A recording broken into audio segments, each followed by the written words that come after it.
এবার হযরত আব্দুল্লাহ বিন হুযায়ফার দিকে লক্ষ্য করে বলা হয়, আব্দুল্লাহ বিন হুযায়ফা রে, তোমাকে কিন্তু শুলে চড়ানো হয়েছে, তোমার হাত বাঁধা, শরীরে বাঁধা, পা বাঁধা।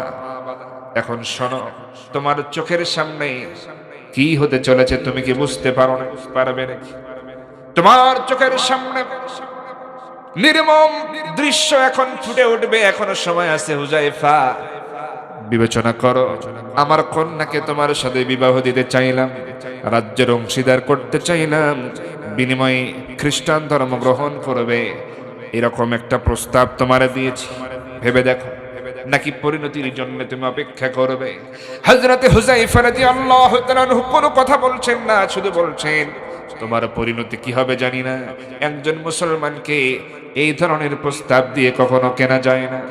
এবার দেখা গেল তার সামনে কি করা হলো, হযরত আব্দুল্লাহ বিন হুযায়ফার সঙ্গী সাথীদের একজন করে ধরে আনা হয়, আর ওই গরম তেলের কড়াইয়ের মধ্যে, পাত্রের মধ্যে যখনই ছেড়ে দেওয়া হয়, সঙ্গে সঙ্গে ভাজা মাছের মতো এমন একটা আওয়াজ হয়, ওই গরম তেলের মধ্যে, ফুটন্ত তেলের মধ্যে মানুষ একবারে পুরো শরীরটা ঝলসে যায়, কঙ্কাল হয়ে যায়। আর এইভাবে করে নির্মম ভাবে শহীদ করা হলো কয়েকজনকে।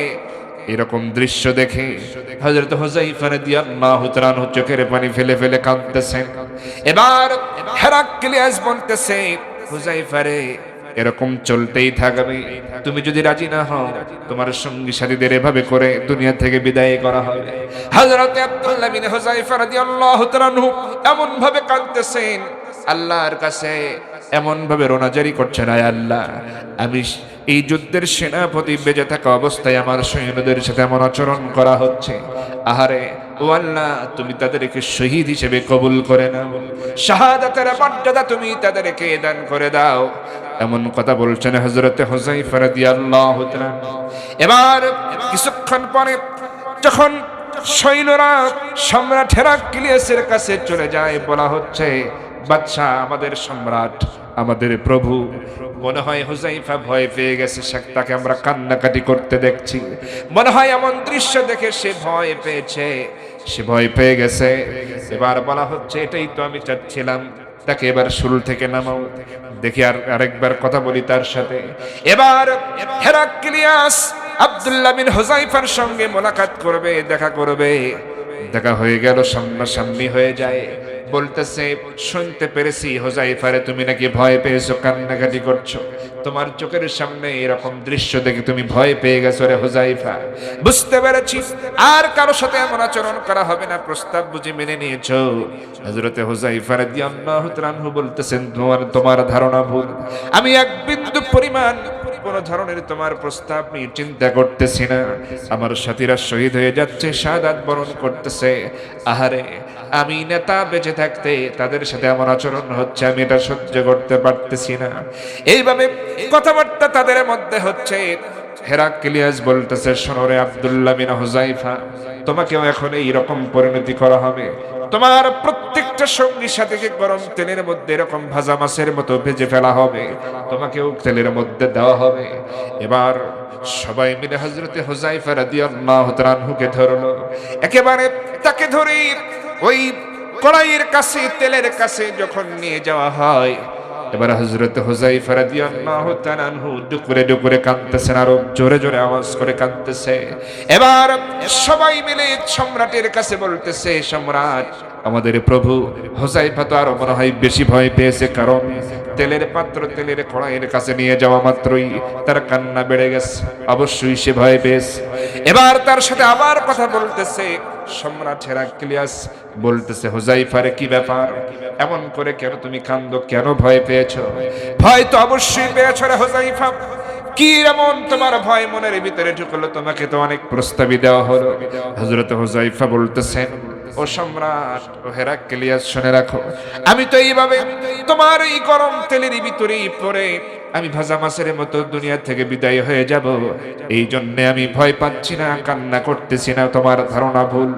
আমার কান্নার কারণ হলো, আমি ভাবতেছি, আহারে, আমার জীবনটা তো একটাই, আর এরকম শত শত জীবন যদি আমার থাকতো, তাহলে এরকম ভাবে এই গরম তেলের ভিতরে বারবার যেতাম, বারবার জীবনটা দিতাম আর বারবার শহীদ হতাম, বারবার যেতাম আর বারবার শহীদ হতাম। আরে আমার জীবনটা তো মাত্র একটাই জীবন, একবারই শহীদ হয়ে গেলে সব শেষ হয়ে গেল। আর যদি শত শত জীবন থাকতো, শত শতবার এইভাবে আমি জীবনটা দিয়ে দিতাম। এমন কথা শুনে এই সম্রাট হেরাক্লিয়াস লজ্জা পেয়ে গেল, সে নিজে নিজে অপমানিত হয়ে গেল। আহারে, এই না হলো নবীর সাহাবী, কোনো ভয় ডর নাই, গরম তেল সামনে রেখে কি কথা সে বলে। এবার বলা হলো হুযায়ফাকে ছেড়ে দাও, হুযায়ফার সাথে আর এমন আচরণ করার দরকার নাই, তোমাকে ছেড়ে দেওয়া হবে, তোমাকে মুক্ত করা হবে। সে বলতেছে আমি একা, আমাকে ছেড়ে দিলে হবে না, আমার সঙ্গী যারা বন্দী আছে তাদেরকেও মুক্ত করে দিতে হবে। এবার হেরাক্লিয়াস বলতেছে হুযায়ফারে, তো শুধু তোমার কর্মকাণ্ডের কারণে আমি খুশি, তোমাকে ছেড়ে দিচ্ছি, তোমার সঙ্গীদের ব্যাপারে সিদ্ধান্ত দিতে পারলাম না। আব্দুল্লাহ বিন হুযায়ফা রাদিয়াল্লাহু তাআলা আনহু বলতেছেন ওরে সম্রাট, আমি একা, আমি মুক্ত হয়ে কি করব? আমার সাথীদেরকে যদি মুক্ত করতে না পারি, তাহলে আমি মুক্ত হও যা, বন্দী থাকাও তাই, তাহলে আমাকে আবার বন্দী করো। এই কথা শুনে সম্রাট হেরাক্লিয়াস বলতেছে আব্দুল্লাহ বিন হুযায়ফা রে, তোমার আচরণে আমি সন্তুষ্ট হলাম, তোমার দীপ্ত ঈমানী চেতনায় আমাকে মুক্ত করেছে, তোমাকে অবশ্যই মুক্ত করব, তোমার সঙ্গীদেরকেও মুক্ত করতে পারি। তবে আমি সম্রাট হেরাক্লিয়াসের কপালে তুমি একটা চুমু খাবে। তুমি যদি একটা চুমু খাও, তোমার চুমু যদি আমি হেরাক্লিয়াসের মাথায় পড়ে, কপালে পড়ে, এই চুমুর বিনিময়ে তোমার সঙ্গী সাথীদের সকলকে সহ তোমাকেও মুক্ত করে দেব। আল্লাহু আকবার। ইতিহাসের মধ্যে লেখা হয়েছে হযরত আব্দুল্লাহ বিন হুযায়ফা রাজি হয়ে গেলেন, সম্রাট হেরাক্লিয়াসের কপালে চুমু খেলো। চুমুর বিনিময়ে তার বন্দী আরো যারা ছিলেন সমস্ত মুসলমান মুজাহিদদেরকে নিয়ে তিনি আবার তিনি মদিনায় ফিরে গেলেন। আল্লাহু আকবার। আমার ভাইরা, তারা কি কখনো অন্যায় জুলুম থেকে ভয় পেয়েছে নাকি? কখনো ভয় পায়? আমার বন্ধুগণ, রাত বেশি হয়ে গেছে, 12:15 বাজে, এখন দোয়া করে দেব, তারপর রবুল ভাই কি আরো চলবে? লিল্লাহি তাকবীর। যুবক ভাইরা দেখছে, যুবক ভাইরাও আছে। না, রাত বেশি করা যাবে না, 12:15 বাজে, আবার তো দোয়াও করতে হবে, অনেক সময় চলে যাবে। আমি মা বোনেরা এলাকায় অনেক আছে, আমার অনেকে ভক্ত আছে মা বোনদের মধ্যে। মা বোনদের ব্যাপারে আসলে ওইভাবে বেশি কথা বলতেও পারি, শুধু আমাদের আয়েশা থেকে একটি হাদিস বলেছি। মা বোনেরা দেখেন, আপনাদের জান্নাতে যাওয়া তো খুবই সহজ, আপনারা সেটা জানেন, পরিচিত হাদিস। তবে আমরা দুনিয়ায় শুনেছি যে 10 জন জান্নাতের সুসংবাদ প্রাপ্ত সাহাবী, যাদের দুনিয়াতেই সুসংবাদ দেওয়া হয়েছে জান্নাতের, এই ধরনের সংখ্যা কয়জন বলেন তো? 10 জন, যাদেরকে আশারায়ে মুবাশশারা বলা হয়, ঠিক কিনা বলেন?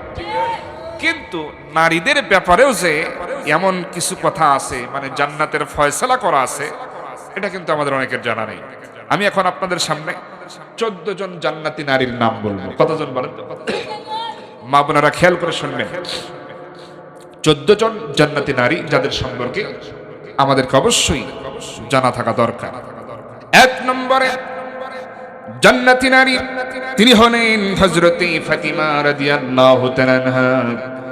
তিনি আর কেউ নয়, তিনি হচ্ছেন নবীজির কন্যা ফাতিমা রাদিয়াল্লাহু তাআলা আনহা। তিনি হচ্ছেন জান্নাতি, যার সম্পর্কে বলা হয়েছে সাইয়্যিদাতুন নিসাই আহলিল জান্নাহ।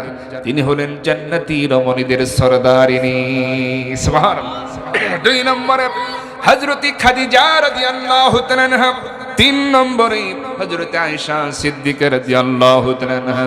4 নম্বরে হযরতে হাফসা রাদিয়াল্লাহু তাআলা আনহা।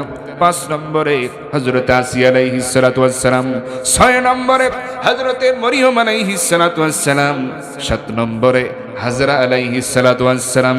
8 নম্বরে সুমাইয়া রাদিয়াল্লাহু তাআলা আনহা। 9 নম্বরে উম্মে হারাম বিনতে মিলহান। 10 নম্বরে রুমাইসা বিনতে মিলহান, 11 নম্বরে সুরাইয়া আল আসাদিয়া, 12 নম্বরে রবি বিনতে মুআওয়াজ, 13 নম্বরে হযরতে উম্মে জামিলা, 14 নম্বরে নুসাইবা বিনতে কাব রাদিয়াল্লাহু তাআলা আনহা। তারা সবাই হলো আল্লাহর জান্নাতের মেহমান।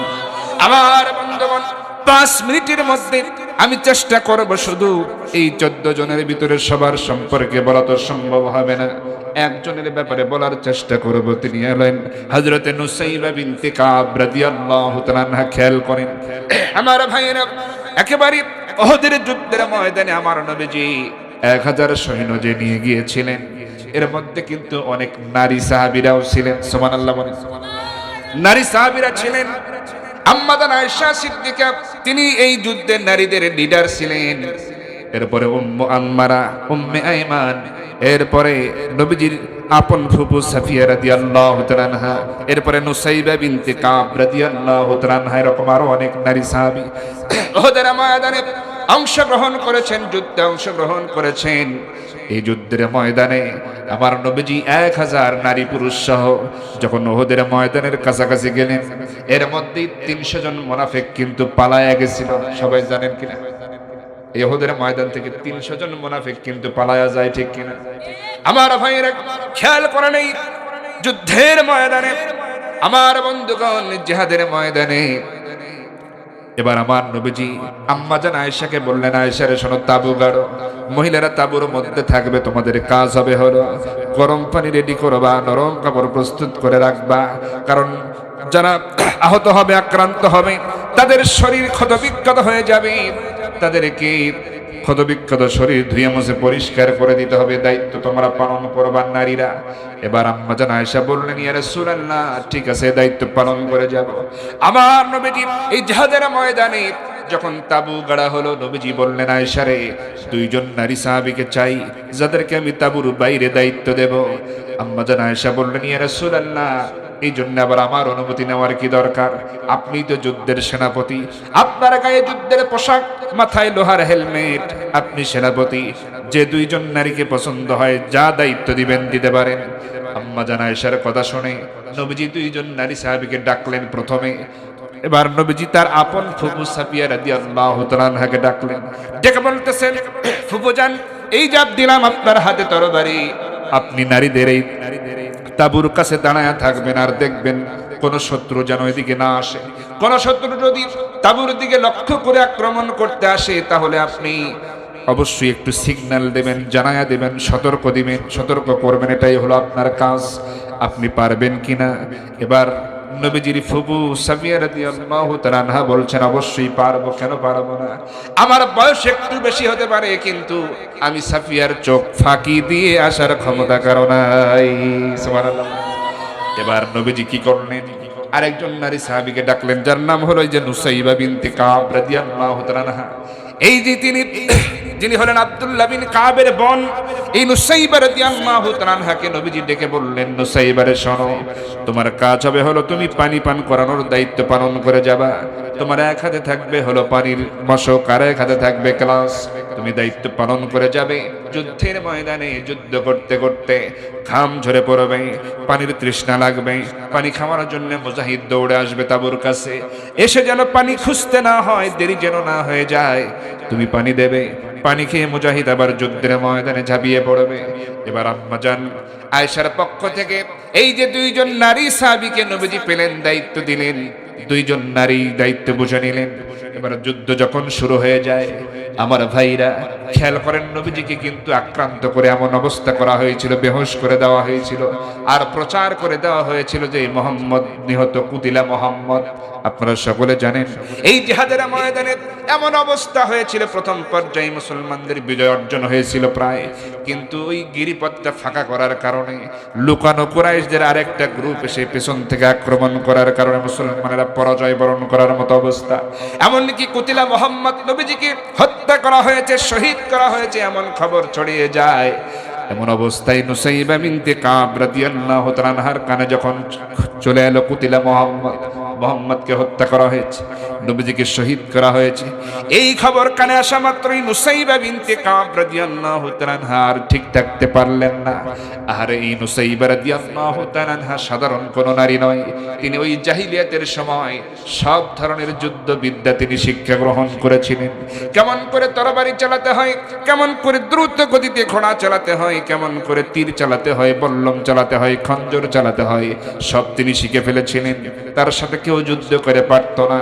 এই সেই নুসাইবা রাদিয়াল্লাহু তাআলা আনহা উহুদের ময়দানে যখন শুনতে পেলেন নবীজিকে শহীদ করা হয়েছে, তখন তিনি ভাবলেন, আহারে, যেহেতু নবীজি শহীদ, সেহেতু আমি আর পানি পান করানোর দায়িত্ব পালন করে আমার কি লাভ হবে? আমি নুসাইবা অবশ্যই নবী হত্যার প্রতিশোধ গ্রহণ করার জন্য তরবারি ধারণ করব, আল্লাহর দ্বীনের জন্য লড়াই করে যাব, প্রয়োজনে শহীদ হয়ে যাব। রাসূল বিনে আমি নুসাইবা দুনিয়ায় বেঁচে থাকতে চাই না। আল্লাহু আকবার। আমার ভাইয়েরা, নুসাইবা রাদিয়াল্লাহু তাআলা আনহা কি করলেন? হাতের গ্লাসটা ছুঁড়ে ফেলে দিলেন, পানির মশকটা ছিটকে ফেলে দিলেন, একটা তরবারি হাতের মধ্যে নিলেন, দ্রুতগামী ঘোড়ার উপরে লাফ দিয়ে চললেন, ক্ষিপ্র গতিতে ঘোড়াটাকে চালায়া দিলেন শত্রুদের ভিতরে। এমন ভাবে বিদ্যুৎ গতির চাইতে দ্রুত গতিতে তরবারি চালাচ্ছেন, তার তরবারির সামনে কুরাইশরা কেউ টিকতে পারে না। সবাই তার তরবারির সামনে যে আসে সে দ্বিখণ্ডিত হয়ে যায়। হঠাৎ করে কুরাইশদের ভেতর থেকে কিছু যোদ্ধা এবার নুসাইবা রাদিয়াল্লাহু তাআলা আনহাকে চিনে ফেলেছে। এবার তারা চিৎকার করে বলতেছে, ও কুরাইশ যোদ্ধারা, খবরদার, আর সামনে যেও না। এইটা তো আব্দুল্লাহ বিন কাবের বোন নুসাইবাকে দেখতে পাচ্ছি। এ তো সাধারণ কোনো মহিলা নয়, সাংঘাতিক নারী। এই মহিলার তরবারি চালানো বড় ভয়ঙ্কর, চোখে দেখা যায় না। তার তরবারির সামনে গেলে যে যায় সেই নিহত হয়ে যায়। জীবন নিয়ে যদি বাঁচতে চাও, তাহলে তার তরবারির সামনে থেকে পালিয়ে যাও। এই ঘোষণা দিচ্ছে কুরাইশরা। এবার কুরাইশদের ভিতরে দুর্বল যোদ্ধা যারা ছিল, আর দেরি করে নয়, সবাই পালিয়ে যাওয়া শুরু করে। সবাই পালিয়ে যায়, দৌড় দেয়। এবার যারা একটু সাহসী বীর যোদ্ধা কুরাইশদের ভিতরে, তারাই কেবল নুসাইবা রাদিয়াল্লাহু তাআলা আনহার সাথে তরবারি চালাচ্ছে, কিন্তু কোনো লাভ হচ্ছে না। নুসাইবা রাদিয়াল্লাহু তাআলা আনহা একাই কয়েকজনের সাথে লড়াই করে যাচ্ছেন। হঠাৎ করে ইতিমধ্যেই নবীজির জ্ঞান ফিরে এলো, হুঁশ ফিরে এলো। নবীজি হুঁশ ফেরা মাত্রই উপর হয়ে শোয়া ছিলেন। ওই অবস্থায় নবীজি চেষ্টা করতেছেন ওঠার, পারেন না। তুই কোনইর উপর ভর করে একটু মাথা উঁচু করলেন, সামনের দিকে তাকালেন। তাকায় প্রথম নজরে দেখলেন যে নুসাইবা বিনতে কাব, সে এমন ভাবে যুদ্ধ করছে কাফেরদের সাথে, কাফেররা কুরাইশরা তার তরবারির সামনে টিকতে পারতেছে না।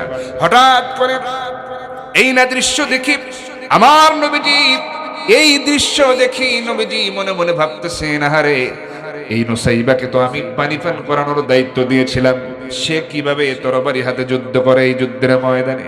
প্রশ্ন জাগ্রত হলো নবীজির মনের ভিতরে। জবাবটাও তিনি মুহূর্তের মধ্যে পেয়ে গেলেন।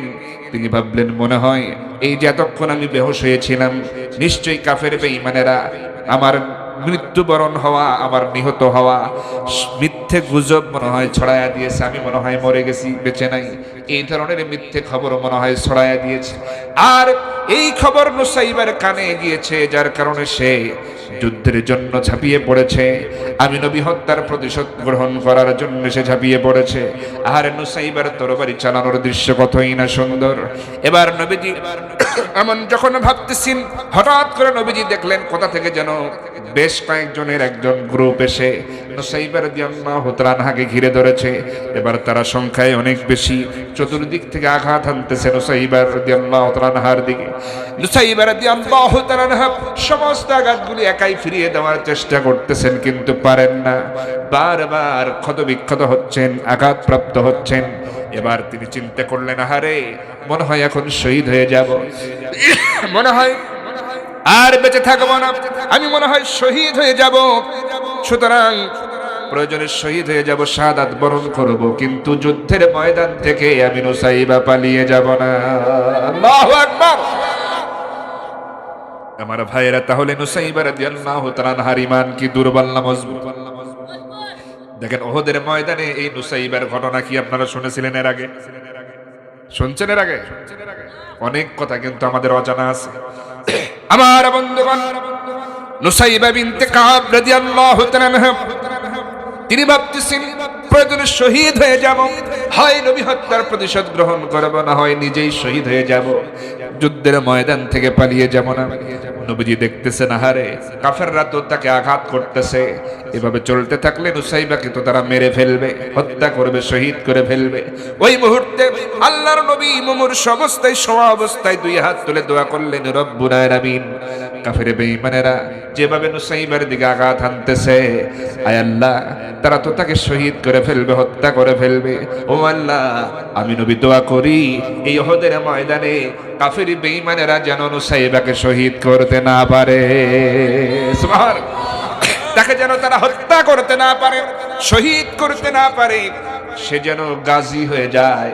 আর যখন তার স্বাভাবিক মওত হয়ে যাবে কিয়ামতের ময়দানে, নুসাইবা এবং তার পরিবার আমি রাসূলের সঙ্গে এক জান্নাতে থাকার তৌফিক দান করে দিও। নবীজির দোয়া মঞ্জুর হয়ে গেল, সুবহানাল্লাহ। নবীজির দোয়া মিস হবে না, কবুল হবে, কবুল হয়ে গেছে। এবার নবীজি কি হলো দেখেন, যুদ্ধের ময়দানের যুদ্ধ একেবারে যখন শেষ পর্যায়ে, ফলাফলটা কি? নবীজি বললেন কতজন শাহাদাত বরণ করেছেন? সবাই বলতেছে 67 জন। আমার নবীজি বললেন না না, আমার কাছে জিব্রাইল বলে গেছে 70 জন শহীদ হয়ে গেছে, কেন তোমরা 67 জন বলো? নবীজি বললেন 67 হবে না, 70 জন হবে। সাহাবীরা বললেন ইয়া রাসূলুল্লাহ, আমরা অনেক খুঁজে দেখেছি এই 67 জনই। এবার নবীজি বলতেছেন তাহলে শোনো, আর 3 জনের খবর আমার কাছে আছে, তার মধ্যে 2 জনের লাশ এখনো পড়ে আছে, যাদেরকে তোমরা খুঁজে পাও নাই, তবে এখন গেলে পাবে।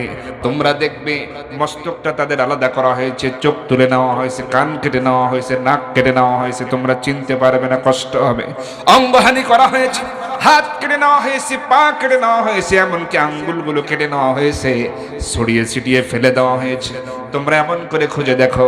এরকম আচরণ করা হয়েছে আমার 2 জন সাহাবীর সাথে, একজন হলো আব্দুল্লাহ বিন জাহাশ, আর একজন হলো আমার চাচা আমির হামজা। এই 2 জনের অঙ্গ প্রত্যঙ্গগুলো খুঁজে পাবে, পুরো দেহ তোমরা পাবে না। সাহাবীরা খুঁজতে শুরু করলো, হ্যাঁ ওই তো অঙ্গগুলো পড়ে আছে, ওই তো মাথা, ওই তো কান কাটা, নাক কাটা, সবগুলো এক জায়গায় করা হলো।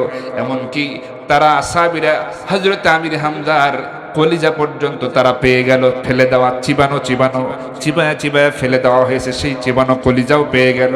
এইবার নবীজির কাছে এসে চাদর নিয়ে জমা দেওয়া হয়, বলা হয় ইয়া রাসূলুল্লাহ, আমির হামজার কাছে এই যে কলিজা পর্যন্ত চিবায়া তার বুক থেকে চিরে এই কলিজা ফেলে দিয়েছে, চিবায়া ফেলে দিয়েছে, এমন নিকৃষ্ট আচরণ করেছে। নবীজি চোখের পানি ফেলে কাঁদলেন, কিন্তু তিনি কাঁদলে কি হবে, হিম্মত তো হারান নাই। নবীজি বলতেছেন সাহাবীরা রে, এক চাদরের ভিতরে 2 জনের অঙ্গগুলো এক জায়গায় করে একটা কবর খনন করে এক কবরে দাফন করে দাও, যাতে করে 2 জন আল্লাহর দরবারে সাক্ষী হয়ে দাঁড়িয়ে যেতে পারে। আমার ভাইরা, এবার 67 আর এই 2 কত হয়? 67 আর 2 69 জনের লাশ। নবীজি এবার আসমানের দিকে তাকাচ্ছেন, আবার শহীদদের লাশের দিকে তাকান। সাহাবীরা ভাবতেছেন আহারে নবীজি এমন কেন করেন, আসমানের দিকে কেন তাকান? হঠাৎ করে কিছুক্ষণের মধ্যে হাউজে কাউসারের পানি দিয়ে গোসল করায়া হযরতে হানজালার লাশটা নিচে জমিনে জমা দিয়ে যাওয়া হয়। এবার এই হলো 70 জন। তাদের এই 70 জনের লাশ নবীজি জানাজা পড়ায়া দিলেন। পড়ায়া দেওয়ার পর নবীজি বলতেছেন আহারে ও সাহাবীরা, দেখো তো আমার নারী সাহাবী নুসাইবার খবর কি, একটু আমারে জানাও। সুবহানাল্লাহ বলেন। আমার ভাইরা, বিয়ে শাদী কার হাতে? বিয়ে তাহলে করেন নাই কারা? হাত তোলেন। আবার চাচা যেন হাত তোলেন না। এই যুবক ভাইরা, ছোট বাচ্চাও হাত তোলে। আসলে বিয়ে করে নাই, অনেক সময় যদিও দেরি আছে, ঠিকই আছে, অসুবিধা নাই, বিয়ে করে নাই তো নাকি? আচ্ছা, বিয়ের শাদী খোদার হাতে, খোদার কলম লড়ে না। খোদাই যারে কলম মারে সেই কলম আর ভাঙে না, ফেরে না। কি নাম? ইলিয়াস হোসেন আদামন ধান বলেন, খোদার কলম লড়ে না, খোদাই যারে কলম মারে সেই কলম আর ফেরে না। বিয়া শাদী খোদার হাতে, খোদার কলম লড়ে না, খোদাই যারে কলম মারে সেই কলম আর। এই যুবক ভাইরা বলেন না কেন? খোদাই যারে কলম মারে সেই কলম আর। যার বউটা ধলা, আরে যার বউটা ধলা, হাই তারি কপাল ভালা রে। যার বউটা ধলা আয় তারি কপাল ভালা রে। আন্ধার রাইতে চলতে ফিরতে, আন্ধার রাইতে চলতে ফিরতে বাতি জ্বলান লাগে না। খোদায় যারে কলম মারে সেই কলম আর ফেরে না। বিয়া শাদি খোদার হাতে, খোদার কলম লড়ে না। খোদায় যারে কলম মারে সেই কলম আর, বলেন না কেন, সেই কলম আর ভাঙে না, সেই কলম আর ফেরে না। তাহলে ধলা গেল, এবার থাকে কালা। কালাও আছে না? তাদেরও গুণ আছে না নাই? যার বউডা কালা, আরে যার বউডা কালা আয় তারি কপাল ভালা রে। যার বউডা কালা আয় তারি কপাল ভালা রে। ভালোবাসা পাইছে বেশি, ভালোবাসা পাইছে বেশি, ঝগড়া বিবাদ করে না। খোদায় যারে কলম মারে সেই কলম আর, খোদায় যারে কলম মারে সেই কলম আর ফেরে না। বিয়া শাদি খোদার হাতে, খোদার কলম লড়ে না। খোদায় যারে কলম মারে সেই কলম আর, যার বউটা বাড়ি আছে না, অনেকে আছে না খাটো মানুষ, যার বউটা বাটি হাই তারি কপাল খাটি রে। যার বউটা বাটি হাই তারি কপাল খাটি রে। ঘর মুছতে ঝাড়ু দিতে, ঘর মুছতে ঝাড়ু দিতে মাঞ্জা হেলান লাগে না। বাটি যে খাটো মানুষ, ঘর মুছতে ঝাড়ু দিতে মাঞ্জা হেলান লাগে না। খোদায় যারে কলম মারে সেই কলম আর ফেরে না। বিয়া শাদি খোদার হাতে, খোদার কলম লড়ে না। খোদায় যারে কলম মারে সেই কলম আর, যার বউটা লম্বা, যার বউটা লম্বা সে কারেন্টেরই খাম্বারে।